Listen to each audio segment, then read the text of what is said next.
Guys, good morning. It's day 2 and कल मैं कुछ ज़्यादा मतलब बोल नहीं पाई थी, बट हम लोग गए थे सहेलियों की बाड़ वाला जो पार्क है, उद्यान, वहाँ पे। And then we went to watch the folk dance. Everything was just so beautiful and yes that's it. और बाकी तो मैंने सारी क्लिप्स ले ली है। खाना हमने रात में मैगी बना के खा लिया था बिकॉज खा नहीं पाए थे, बहुत तीखा हो गया था।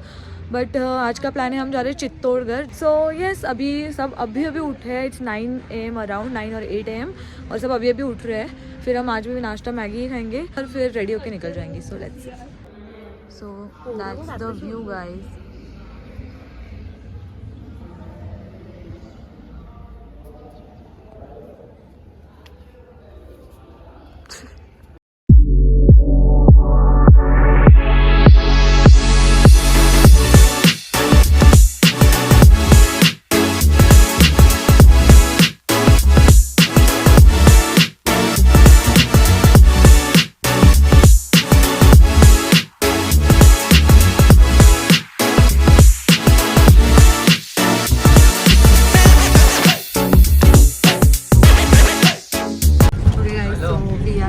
Chittorgarh, so yes, let's go.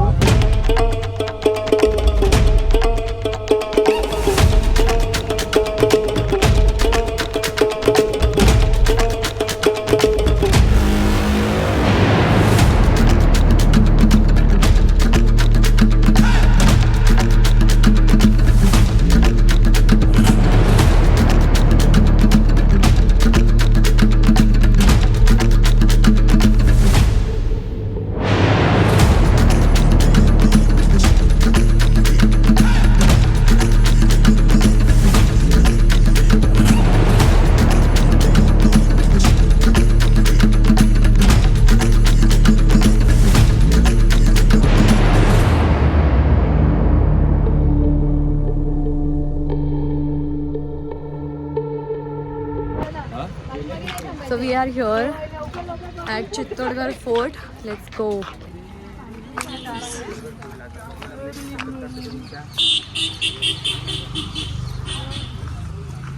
That's the entrance, guys. Chittorgarh fort पे अभी अपन गाड़ी लेके जो आए ना यहाँ से, ये फोर्ट का बैक साइड है। फोर्ट के अंदर अभी आप पीछे के रास्ते से एंट्री हुए, क्योंकि फोर्ट का मेन गेट ईस्ट में बना है। ईस्ट उधर है। 7th सेंचुरी के अंदर चित्रांगद मौर्य ने बनाया था इस किले। ये गेट 15th सेंचुरी में बने हुए हैं, महाराणा कुंभा के टाइम। वो गेट अभी चालू नहीं, उधर पैदल आने के लिए रास्ता, गाड़ी वगैरह नहीं। इधर पूरा गवर्नमेंट ने अच्छे से रोड वगैरह बना दिया है, इसलिए सिटी भी इधर। पूरा फोर्ट है ना, 700 एकड़ का एरिया है, 700 एकड़, यानी 2800 बीघा फैला हुआ है। 16 किलोमीटर का बाउंड्री वॉल इस फोर्ट के एरिया को कवर करता है।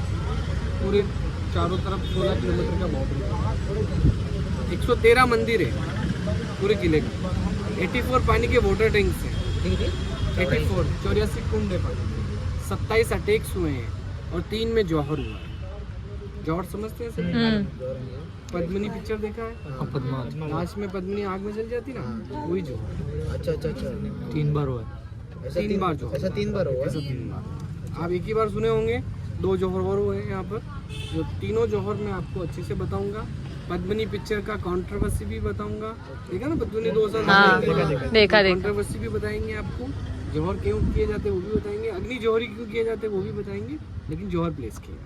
अभी अपन पहला पॉइंट देखने जा रहे हैं, कुंभा पैलेस। यहाँ का मेन रॉयल पैलेस हुआ। अच्छा, मैंने जो राजा महाराजा थे वो इसी के अंदर अपने मेवाड़ की राज करती थी, तो यहीं से मेवाड़ की सभाएं लगती थी। अभी आप मेवाड़ एरिया में घूम रहे हैं, समझते ना मेवाड़। जैसे अभी राजस्थान स्टेट है, महाराष्ट्र स्टेट है, पहले मेवाड़ स्टेट होता था। मारवाड़, टूडाड़, हाड़ौती, ये सब। तो मेवाड़ में भी चित्तौड़गढ़, उदयपुर, प्रतापगढ़, भीलवाड़ा और राजसमंद डिस्ट्रिक्ट आता है। लेकिन पहले के टाइम पे मेवाड़ में ईरान इराक भी आता था। ईरान इराक पूरा मेवाड़ में आता था, क्योंकि बप्पा रावल ने पूरा जीत लिया। पैलेस के अंदर अभी रैंप चढ़ेंगे अपन, और ये रैंप जो सीधा है हॉर्स का एंट्री। अगर आपने देखा हो सूर्य रथ के आगे 7 घोड़े होते हैं, तो वो 7 घोड़े यहाँ से अंदर जाते हैं। और मेन पैलेस का एंट्री पीछे से है। वो इसलिए बंद किया हुआ है क्योंकि रात में इधर लाइट एंड साउंड शो होता है, तो वो गेट रात को ही खुलता है। अभी अपन चलेंगे जहाँ से हॉर्स का एंट्री होता है, सीधे अपन स्टेबल में एंट्री करेंगे। और जहाँ 7 घोड़े खड़े होते थे उनकी मॉर्निंग टाइम में पूजा होती थी। पैलेस में प्रेम रतन धन पायो, घूमर गाना, ये जवानी दीवानी का सनसेट सीन, एक पाकि सीरियल आता था उस यहाँ पर शूट हुआ है। राइड मूवी का आज फिर जीने की तमन्ना है, वो भी शूट हुआ है। तो मैं आपको अंदर सारे बताऊंगा। उसके अलावा 2 फेमस लेडी का नाम भी जुड़ा हुआ है, पन्ना दाई और मीरा दाई। चलिए अंदर चलते।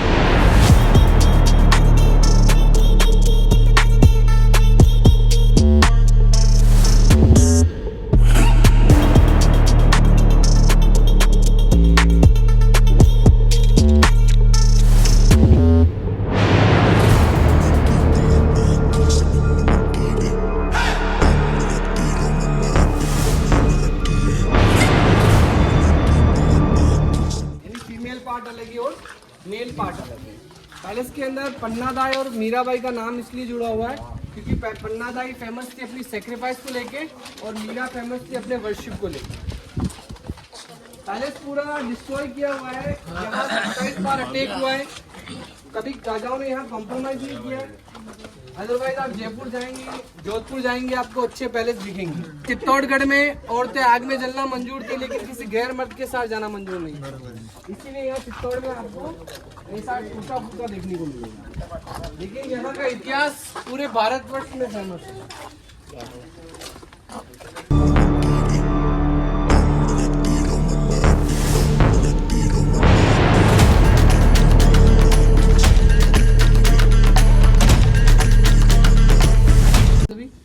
देखिए चित्तौड़गढ़ 7th सेंचुरी में बना था चित्रांगद मौर्य ने। मौर्य राजाओं ने इस किले को बनाया था, लेकिन यहाँ राजपूत आए थे 8th सेंचुरी में, बप्पा रावल वंश के ही वंशज आगे बढ़ के रावल रतन सिंह तक पहुँचे थे, जो रानी पद्मिनी के हस्बैंड थे। रानी पद्मिनी ने जौहर किया था और राजा रतन सिंह ने केसरिया किया था।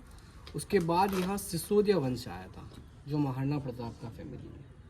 आप सभी उदय सिंह के बारे में सुने? आपने उदयपुर शहर देखा है? यस। नाम सिटी, वो उदय सिंह जी ने बनाया था। और उदय सिंह महाराणा प्रताप के पिता थे।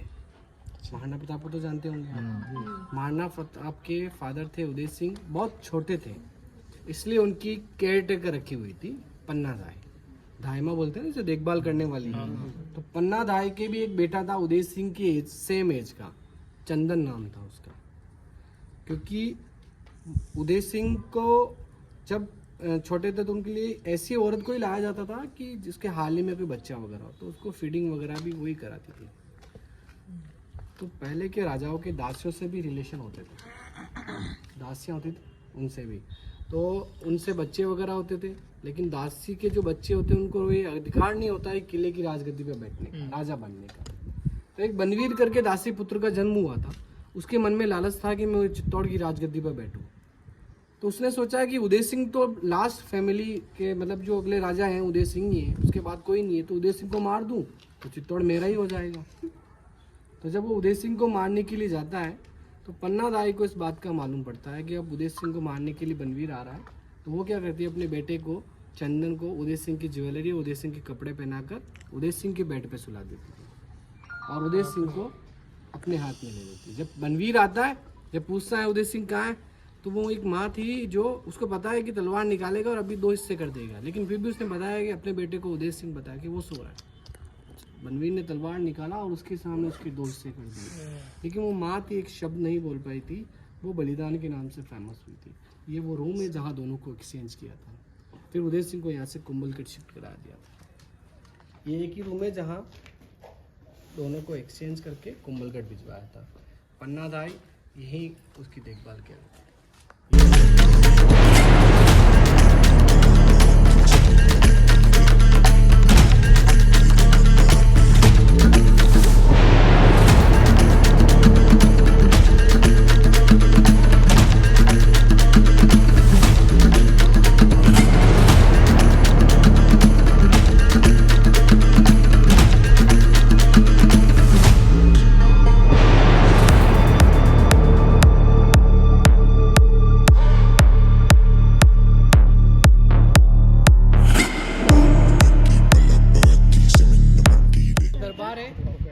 यही सभाएं होती थी और यही राजा बैठते थे, मंत्रीगण नीचे बैठते थे, राजा ऊपर बैठते थे। और वो था मीरा पैलेस। इधर मीरा रहता। मीराबाई एक फेमस लेडी थी अपने कृष्ण भक्ति को लेकर। जैसे राधा थी ना, वैसे ही मीरा थी। राधा पहले और मीरा अभी जो 1498 का बर्थ है उनका, 15th सेंचुरी की बात बता रहा हूँ। उस समय मीरा नागौर की रहने वाली थी। नागौर डिस्ट्रिक्ट है वहाँ पर। वो बचपन से ही कृष्ण को अपना पति मानती थी, बचपन से ही कृष्ण को दीवानी थी। तो उनका मन नहीं था शादी करने का, लेकिन दादा और दादी के प्रेशर में आके उनका मन रखने के लिए उन्होंने यहाँ के राजा भोजराज से शादी किया। यहाँ वो शादी करके आई थी, लेकिन कभी भोजराज को अपना पति एक्सेप्ट नहीं किया। ये बात जब भोजराज को मालूम पड़ी तो मीरा के लिए एक मंदिर बनाया था, मीरा टेम्पल, जो अपना नेक्स्ट पॉइंट रहेगा। उसी टेम्पल में मीराबाई को जहर दिया गया। जहर वाला स्टोरी सुना है क्या आपने? नहीं। जहर देने का रीज़न मैं आपको टेम्पल में ही बताता हूँ। अभी ये दरबार है और वहाँ सामने से ये जवानी दीवानी का सनसेट सीन है। और आपने घूमर गाना देखा है? हाँ। तो आपको याद हो तो दीपिका पादुकोण एक राउंड से स्टेप लेके ग्राउंड में घुसती है स्टार्टिंग में। तो ग्राउंड तो ये वाला है, राउंड स्टेप ये वाला। वहाँ से रूम है, इस रूम से निकल के आती है, ये राउंड वाले स्टेप उतर के यहाँ डांस एनिमेशन करके बनाया गया है पूरा स्टेप, पूरा एनिमेट है। राजा को वहाँ ऊपर बिठाया।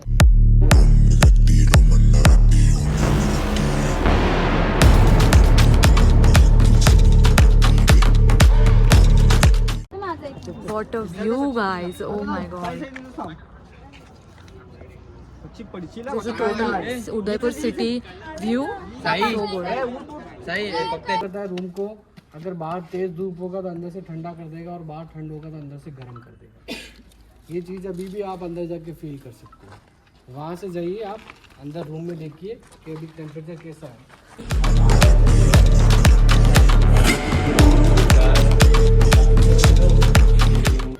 इधर में दो टेम्पल है, छोटा वाला मीरा का है। ये 113 में सबसे बड़ा है। 8th सेंचुरी में बनाया गया था, बप्पा रावल ने बनाया था। और इसको वराह का आइडल था पहले, विष्णु के 30 अवतार वाला। लेकिन अलाउद्दीन खिलजी के टाइम पे अटैक्स में मूर्तियाँ मंदिर को तोड़ा गया था, तो दोबारा रेनोवेट करवाया गया। राधा कृष्ण और बलराम का आइडल है अभी फिलहाल इसमें। आगे से देखने पे सोमनाथ के जैसा दिखता है और पीछे से देखने पे जगन्नाथपुरी, उड़ीसा जगह। अच्छा, दो आर्किटेक्चर, द्रविड़ शैली और नागर शैली, दोनों मिक्सचर है। जहाँ स्टोन पे कार्विंग नहीं दिख रहा है वो रिपेयर किया हुआ है, कार्विंग वाला पहले। वो वाला मंदिर है मीरा का। तो मीरा को जहर इसलिए दिया गया था कि मीरा के हस्बैंड भोजराज की किसी बीमारी से डेथ हो गई थी। तो जब ऐसे नेचुरल डेथ होती थी ना पहले, तो औरत को सती होना पड़ता था। समझते हैं सती प्रथा? तो मीरा को भी सती के लिए बोला, पर मीरा ने सती होने से मना कर दिया, क्योंकि मीरा ने कभी भोजराज को पति एक्सेप्ट नहीं किया था। तो मीरा के साथ जबरन किया गया। पहले से जबरन भी सती करवाते थे जब कोई नहीं मानता। तो मीरा बिल्कुल नहीं मानी ना, तो मीरा को मार के लिए उन्होंने देवर, जो मीरा के ही देवर थे, विक्रमादित्य जो यहाँ के राजा थे, उन्होंने जहर दिया था। लेकिन वो जहर जैसे ही मंदिर में गया और कृष्ण को भोग लगा, वो अमृत बन गया। जहर पीने के बाद भी मीरा नहीं मरी, फिर से मारने के लिए सांप भेजा, फूलों में छुपा कर। लेकिन वो सांप जैसे ही गया अंदर, माला बन गया। तो जब ऐसे चमत्कार यहाँ मंदिर में हुए थे, मीरा को परेशान होकर चित्तौड़ से मेड़ता, वृंदावन, द्वारिका, लास्ट में द्वारिका में मंदिर के अंदर गई, लेकिन वापस बाहर ही नहीं आई। ऐसा बोलते हैं कि जब वो मंदिर के अंदर गई तो कृष्ण मूर्ति के अंदर विलीन हो गई। और जब मूर्ति बंद हो रहा था तो पीछे से साड़ी का पल्लू बाहर रह गया, जो आज भी उधर देखने को मिला। इधर नया आइडल लगाया हुआ है। आप देखेंगे अभी जो मूर्ति, तो इंडिया में एक ही मंदिर है जहाँ कृष्ण राधा नहीं, कृष्ण और मीरा देखेंगे। कृष्ण और मीरा, राधा कृष्ण और बलराम, दोनों मंदिर आप देख सकते हैं। वहाँ से फिर अपन वापस गाड़ी में बैठेंगे, फिर अपन अगले पॉइंट चलेंगे। तो सबसे फेमस जगह यहाँ की चित्तौड़गढ़ की विजय स्तंभ।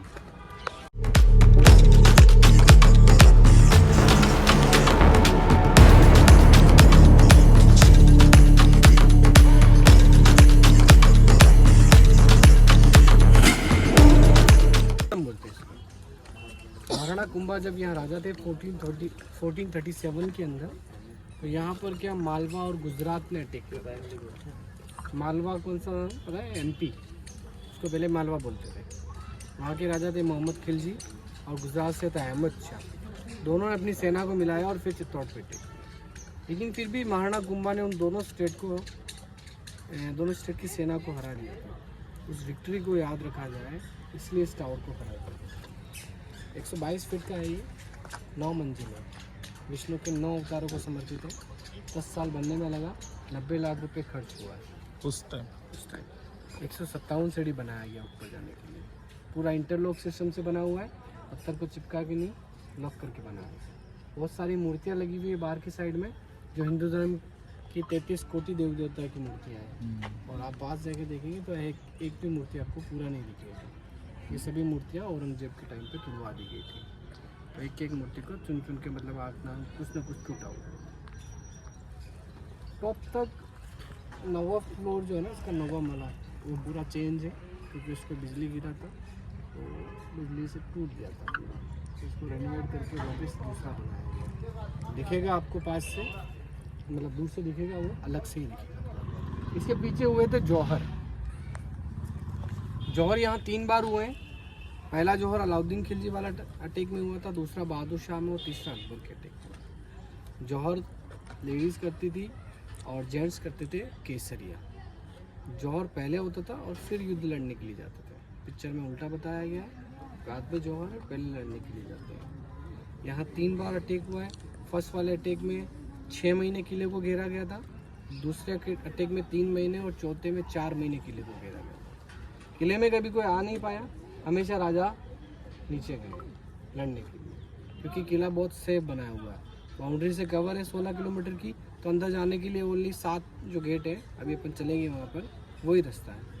लेकिन इस फोर्ट का एक वीकनेस था कि फोर्ट में कहीं भी खेती नहीं किया था। ये एक प्लाटो है, तो यहाँ पत्थर है, तो यहाँ फार्मिंग नहीं हो सकता। और ये गढ़ था, यहाँ प्रजा रहती थी। जब ये विजय स्तंभ बन रहा था ना, तब यहाँ 65,000 लोग रहते थे। तो यहाँ लोग अंदर रहते थे, राजा महाराजा भी अंदर रहते थे। तो इसीलिए किले को क्या करते थे, वो बाहर से घेर लेते थे। अगर आपने मूवी देखा हो तो उसमें टेंट तम्बू डाल दिया उसने बड़े से मैदान में, और 6 महीने बैठ गया था। किले का फ्रंट साइड है, वो दिखाऊंगा मैं आपको, जहाँ उसने बड़ा मैदान में खेल डाला था। अब 6 महीने उसने इंतज़ार किया कि किले में राशन ख़त्म हो जाए। किले में राशन ख़त्म होगा तो राजा खुद मेरे से कॉम्प्रोमाइज़ के लिए आएगा। इसीलिए मूवी में दिखाया गया जो बात है कॉम्प्रोमाइज़ वाली, उसी चीज़ को लेके यहाँ के राजपूतों ने उस मूवी का विरोध किया था। अगर आपने देखा हो तो मूवी में 6 महीने के बाद किले में बुलाकर और एक कांच के थ्रू पद्मिनी का चेहरा दिखाया जाता है उसको। याद है आपको? मिरर वाला रिफ्लेक्शन, उसको खाना भी खिलाया जाता है। तो वो चेहरा दिखाने वाली बात है ना, वही राजपूतों ने यहाँ एक्सेप्ट नहीं किया था।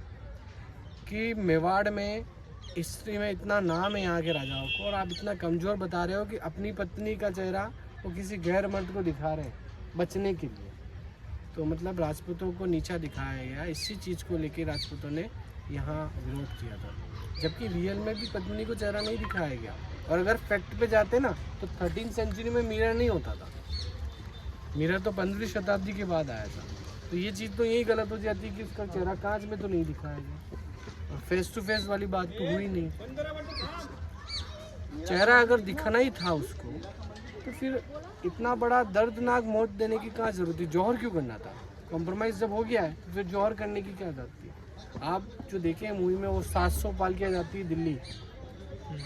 दिल्ली से राजा रतन सिंह को छुड़वा के वापस लेके आते हैं। वो सब एडिशनल एड किया हुआ है। कॉमन सी बात है कि दिल्ली की राजगद्दी पे बैठा हुआ है राजा, उसकी कैद से आप ऐसे ही छुड़वा के लेके आ जाओ। मूवी देखते हैं हम तो मूवी में खो जाते हैं, वो ये सब बता रहे वैसे चलता रहता है। जबकि यहाँ पर 6 महीने के बाद जब राशन ख़त्म हो गया तो राजा के पास 2 ही ऑप्शन बचा है, या तो भूख से मरे या लड़के मरे। कॉम्प्रोमाइज़ करते नहीं थे। तो नंडले का जब ऑप्शन आता ना, तब वो शाका करते हैं। शाका का मतलब होता है कि सभी औरतों को तो पहले जला दिया जाएगा। खुद चलाते थे परिवार का, अपने परिवार को खुद ही जलाते थे। कोई माँ को जलाता है, कोई बेटी को जला रहा है, कोई पत्नी को जला रहा है। प्रेग्नेंट लेडीज़ भी जलती है, छोटे बच्चे भी जलते हैं। 10 साल से बड़े बच्चे लड़ने चले जाते हैं और 10 से छोटे बच्चे आग में जल जाते हैं। तो पहले जौहर कराया, और बच्चे राजपूत अपने आप को केसरिया बाला पहनकर एक लिंग की कसम खाते हैं और रण में उतर जाते हैं। केसरिया का मतलब क्या होता है कि मैं अकेला हूँ, मुझे पता है मैं अकेला हूँ और सामने खड़े हैं 100 जने। मैं 100 से लड़ने के लिए जाऊँगा तो नहीं जीत पाऊँगा, लेकिन हाँ मैं साउथ की मूवी में हीरो हूँ तो शायद 100 भी जीत जाऊँगा। तो ये ऐसी स्थिति पे है कि मैं 100 से नहीं जीत के आ पाऊँगा, उसे केसरिया करना बोलते हैं, लेकिन मैं जाऊँगा ज़रूर, लड़के मरूँगा। तो पता है लाखों में सेना खड़ी है और इधर हज़ारों में थे, हम लड़ने जाएंगे भी तो हार जाएंगे, तो पहले औरतों को जला देते हैं और फिर अपन लड़ने के लिए जाते हैं, तो उसे साका करना बोलते हैं। 16,000 रानियों के साथ पहला जौहर किया गया था रानी पत्नी में, 16,000 औरतें जली थी। और केसरिया करने के लिए राजा रतन सिंह किले से नीचे उतरे थे मेन गेट से। दूसरा जौहर हुआ था उसमें 13,000 जली थी कर्णावती के साथ, और तीसरा जौहर हुआ था उसमें 8,000 जली थी फुल कवर के साथ। 16,000, 13,000 और 8,000, ये तीनों जौहर ये जो पीपल का पेड़ दिख रहा है ना, इसके नीचे हो गया। ऐसा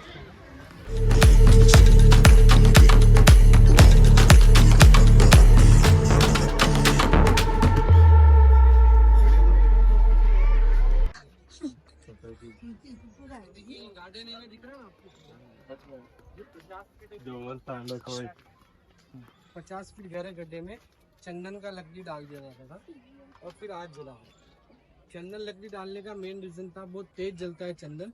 नॉर्मल लकड़ी बॉडी को 30 मिनट लेता है जलाने, लेकिन चंदन लकड़ी 3-4 मिनट में ही जला देती। इस पूरे कुंड में चंदन लकड़ी डाला, फिर यहाँ औरतें पहले पूजा करती थी और यहीं से हर हर महादेव बोलते हुए इसके अंदर जम कर तीनों बार 16,000, 13,000 और 8,000, ये तीनों जौहर इसी जगह की है।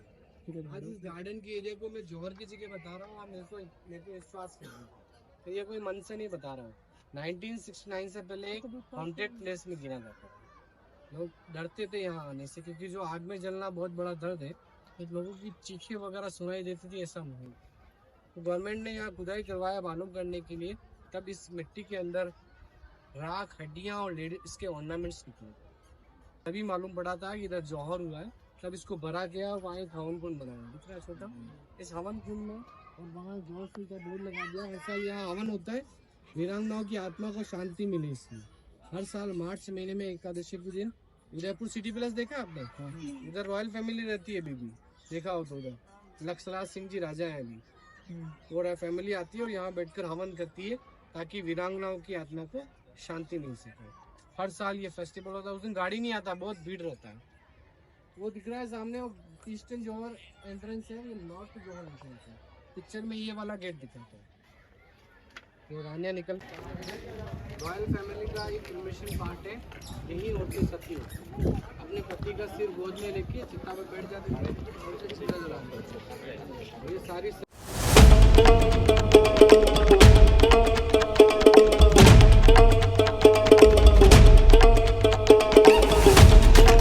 टेम्पल है, इसे बोलते हैं समाधीश्वर। मंदिर के अंदर ऐसा मूर्ति है, शायद आपने पहले ना देखा हो। मूर्ति बनाया है कि 9 फीट के स्टोन पे, और उसके अंदर बनाए गए 3 फेस, 9 फीट के 3 फेस है। एक फेस रो रहा है, एक हंस रहा है और एक सो रहा है। तीनों में अलग अलग, तीनों का अलग अलग मतलब है।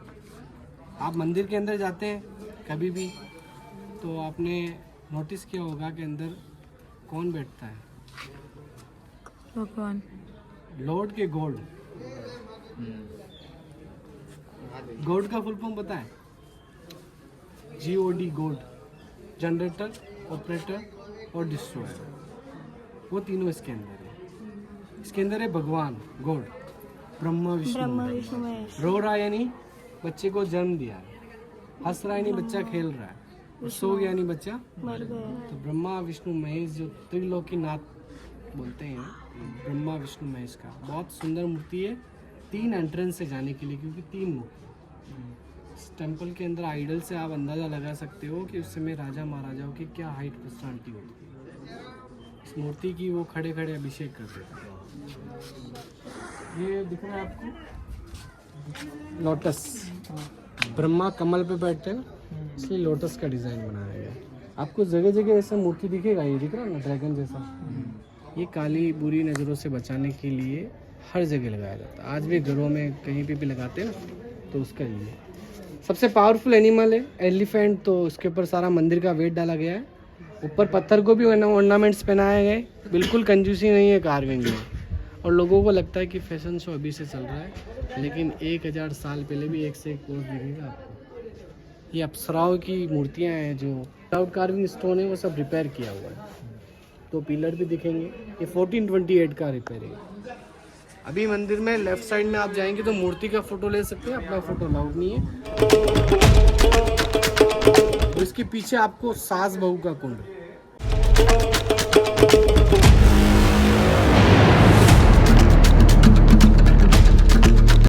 लेकिन क्या है, पहले पानी का लेवल बनाने के लिए दीवारों में होल्स थे, ताकि क्या कि यहाँ पर पानी आएगा और लेवल बना के रहेगा तो पानी होल से वापस बाहर जाएगा। पर अब टाइम के हिसाब से ब्लॉक हो चुके हैं, इसलिए टैंक पे एक्स्ट्रा स्टोर हुआ है, पूरा रास्ता वगैरह ब्लॉक। यही रानियाँ सास बोलते हैं, क्योंकि रानियाँ सास और बहुत साथ में आती है। अभी तो जगड़ते आती है, पहले साथ में। अभी सामने दीवार दिख रहा है ना आपको, तो ये 16 किलोमीटर का, ये वर्ल्ड का 3rd नंबर लार्जेस्ट चाइना से भी सबसे बड़ा कौन सा है पता है आपको? चाइना। अगर कोई मेरे को चाइना का लेंथ पता रहेगा तो मैं गाइड चार्ज फ्री करूँगा। यार मेवाड़ और मारवाड़ को छोड़, उदयपुर से 80 किलोमीटर दूर है कुंभलगढ़ फोर्ट, जो महाराणा कुंभा नहीं बना। आपण ते मॅपवर बघितलं, महाराणा प्रताप का जन्म वहीं हुआ है। तेच ते महाराणा प्रताप वो हवेली है, सेनापति का पूरा गिर गया, देखो दीवार है पूरा गिर गया। सेनापति ने फाइट किया था अकबर से, ये उनका। अभी यहाँ फोटो वगैरह ले लीजिए।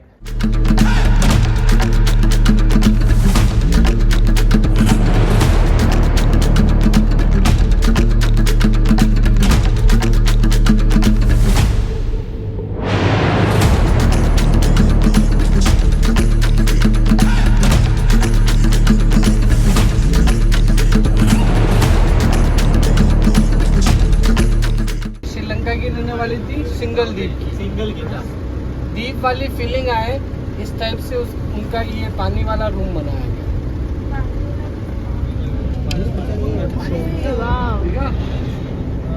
तो 4 मंथ रहने के लिए वो इधर आती थी, ये 4 मंथ रहने के लिए समर रूम स्पेशल बना। ये पद्मिनी के लिए था, इसको पद्मिनी पैलेस बोलते थे। बाद में रेनोवेट करवाया गया है, थोड़ा आर्किटेक्चर इसका मुगल आर्किटेक्चर गोरा बादल और उनका हवेली बना हुआ है ये। तो यहाँ क्या ये सब पुराने स्ट्रक्चर है, ये रेनोवेट हुआ था इसलिए थोड़ा अच्छा दिख रहा है, बाकी सब हीरो है। अब इसके आगे जो आएगा ना, वहाँ रहती थी प्रजा फोर्ट के अंदर, जो आम पब्लिक रहती थी वो इससे आगे रहती थी, इससे आगे कोई मॉन्यूमेंट नहीं है। अब पूरा गाड़ी जाएगा अपना, और गाड़ी टर्न होकर अपन फ्रंट साइड चले।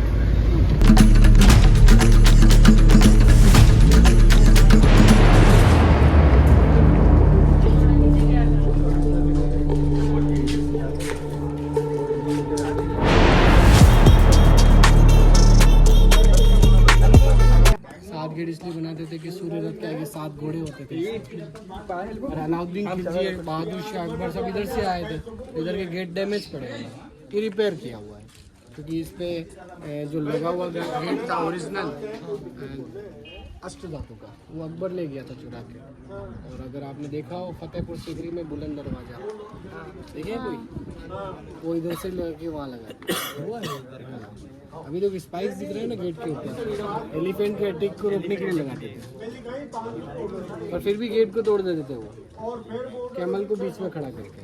कैमल का सेक्रीफाइस करते थे और कैमल को बीच में खड़ा करके कैमल वी शेप दिख रहा है, तो यहाँ से गर्म तेल डालना ताकि कोई दुश्मन ऊपर ना चढ़े। शेप ऐसा इसलिए बना है कि थोड़ा सा डाले और फैल जाए। ऊपर में 3 होल दिख रहे हैं आपको लंबे से, 30 चलाने के, लेकिन वो तीनों अलग अलग एंगल से, 40 डिग्री, 90 डिग्री, अलग अलग एंगल से। ये पूरा वो मैदान है जहाँ खिलजी ने 6 महीने अपनी सेना को खड़ा किया। 6 महीने इस लंबे इंतजार के बाद जब वो किले में कॉम्प्रोमाइज के पत्र का इंतजार कर रहा था, तो कॉम्प्रोमाइज का पत्र नहीं आया और किले के दरवाजे खुले और केसरिया बाला पहन के राजपूत नजर आए। सबके हाथों में तलवार थी, तो सब एक लिंगनाथ की जय बोलते बोलते नीचे उतरे।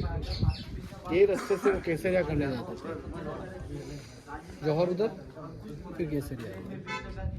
ये यहाँ खेती वगैरह होता है, भील कम्युनिटी समझते हैं ना, भील हमारा ही ज़्यादा आता है, ज़्यादातर वही आ रहे थे। अभी वहाँ से पैदल जाओ तो रास्ता चालू है, देख सकते हैं। पूरा तो नहीं जा सकते, मतलब पूरा तो नहीं जाना, 9 किलोमीटर पीछे जाओगे आओगे तो थाम हो जाएगी। इधर इसका मुंह है काय कुंभकर्ण पहाडी पुढे काय? कुंभकर्ण, कुंभकर्ण माहिती आहे रावणाचा भाव इसका मुंह है, झोपायचा ना 2-2, 3-3 महिने 6 महीने सोता था, 6 महीने सकता था। 6 महिने स्वतः तो 6 महिने जगता था 6 महीने सोता था, 6 महीने जगता था। अरे 6 महिने सलग झोपा पूरा सब इन्हीं लोगों का है। और ये अरावली का पार्ट है जो भील वगैरह इसमें रहते थे पहले। अब महाराणा प्रताप का सपोर्ट किया था भीलों ने, और भीलों के वजह से मेवाड़ को आज़ाद कराया पूरा। भील जो कम्युनिटी था ना, भील जो महाराणा प्रताप को पूरा आर्मी में खड़ा करके दिए, तो उनका बहुत सम्मान किया जाता हमारे देश में। 6 ट्राइबल्स लेकिन मुगलों के साथ अटैक सब काफ़ी हुए थे, बहुत अटैक झेले थे मेवाड़ पे। ऊपर से कुछ ज़्यादा ही लगाव हो गया था मेवाड़ से, और महाराणा प्रताप झुकने वालों में से नहीं थे, इसलिए उन्होंने संघर्ष किया। सेना नहीं हुई तो भीलों की सेना बनाई, 80% मेवाड़ जीता, लेकिन उनकी डेथ हो गई थी। वो तीर को चढ़ा रखा, धनुष को आर में चढ़ा रखा, तो वो एकदम नेचुरल डेथ, कोई लड़ते हुए नहीं लड़ेगा।